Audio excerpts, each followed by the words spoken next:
Moreover title song చాలా బాగుందండి. వాళ్ళ మదర్ క్యారెక్టర్ ఆవిడ కూడా చాలా బాగా వేసింది.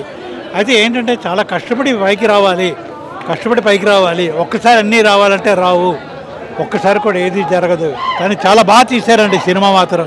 మిడిల్ క్లాస్ ఫ్యామిలీకి చాలా బాగా అట్రాక్ట్ అవుతుంది. It is so beautiful. నిజంగా ఎంత మూవీస్లో ఇది చాలా చాలా బాగుందండి. మోరోవర్ ఏంటంటే అడ్డదడ్డమైన హాస్యాలు గీసాలు ఇవేమీ లేవు. ఫైటింగ్ కూడా చాలా బాగుంది. ఇట్ ఈస్ సో న్యాచురల్ అండి. ఎంత బాగుందంటే సినిమా చాలా బాగుందని చెప్పాలి. ప్రొడ్యూసర్ గారు చాలా కష్టపడి నిజంగా పెట్టుబడి పెట్టి చాలా బాగా తీశారని చెప్పాలి. ముఖ్యంగా ఏంటంటే ఎక్కడెక్కడో సీన్స్ కాకుండా అంతా మన హైదరాబాద్లోనే కంప్లీట్గా మన ఏరియాలోనే షూటింగ్ చేయడం జరిగింది. చాలా బాగుందండి సినిమా. So good. మీకు ఏం నచ్చింది సినిమాలో? ఏంటి ఏం నచ్చింది మూవీలో మీకు? సినిమాలో ఏంటంటే చాలా పేదరికం నుంచి పైకి రావాలి అంటే తల్లిదండ్రుల మాట వినాలి, ఆ తండ్రి అంటే ఎంత గౌరవించాలి అనేటువంటిది చాలా బాగా చూపించారండి.